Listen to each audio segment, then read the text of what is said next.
Hey everybody, welcome to my newly created YouTube channel. I'm Marissa, I'm 35 years old, I'm married and I'm a mom of 2. I love nature photography, videos, and I love water. Either fresh water and salt water, it doesn't matter to me.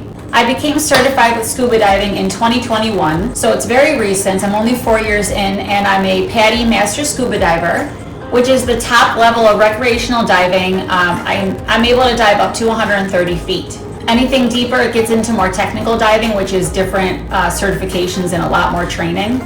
But I absolutely love diving. And I told my husband that it will be forever part of my life. I've snorkeled many times in the ocean, but I've never dove in the ocean. And coming up next month, actually, the people that I normally dive with, we have a trip planned to Honduras for a week. So this is gonna be my first time actually scuba diving in the ocean, and I can't even tell you how excited I am. We're gonna dive coral reef walls, I wanna see all the marine life, and we even have a couple shipwrecks planned. Speaking of shipwrecks, I love shipwrecks. I love to research them and to know the history about them before I dive them, so I kind of get the feeling of what the ship was about and what it was used for and when it was built, if it was early 1900s, mid 1900s, late 1800s, whatever the case is. And it really makes you have an appreciation for the wreck itself, and really an appreciation for water too, because nature is so powerful.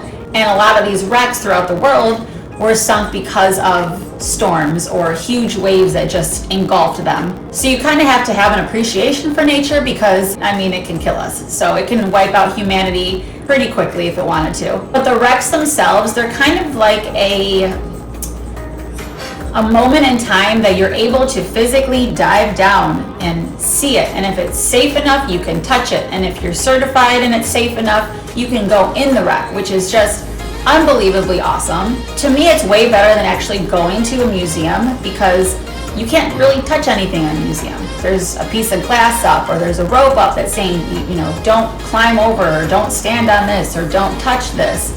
And with a wreck, if you're able to, you can touch it, you can go inside it, you can get the first-hand experience of what it was like on that ship before it sank.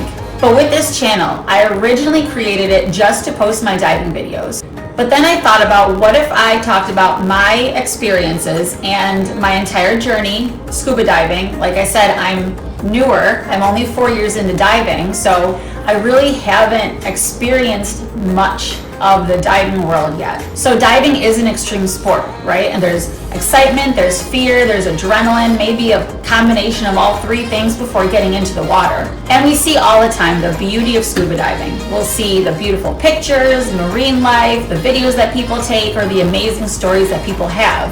But there's also another side of it that involves loading and unloading all the gear, because there is a lot of gear and a lot of equipment needed that you rely on to keep yourself alive. So with this channel, I wanted to talk about diving safety, kind of becoming more of a self-aware diver, not self-reliant. I know that's a certification with PADI to learn how to dive by yourself without a buddy. So we're not doing that.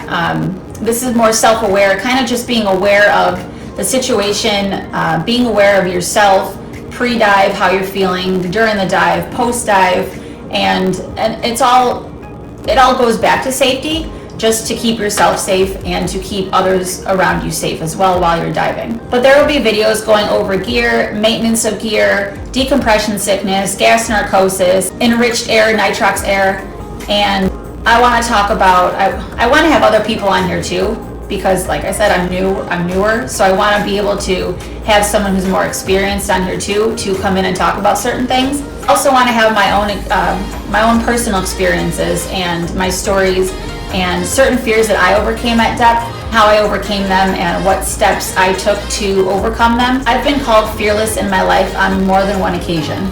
I am very adventurous and I love new experiences, but I do have fears. I'm very much aware of those fears, but I make the choice to not let those fears take over me.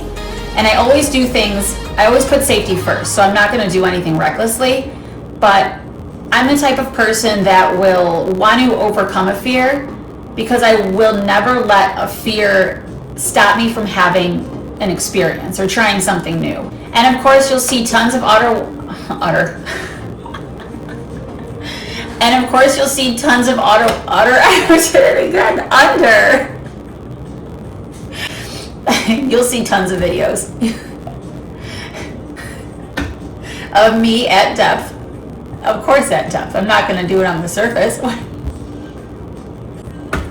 You'll see videos over the years. That's it. The whole camera thing is new to me. I'm not that great at it right now, but I told myself in 2025 I'm getting out of my comfort zone, and this is out of my comfort zone. So I hope you guys stay tuned. Bye.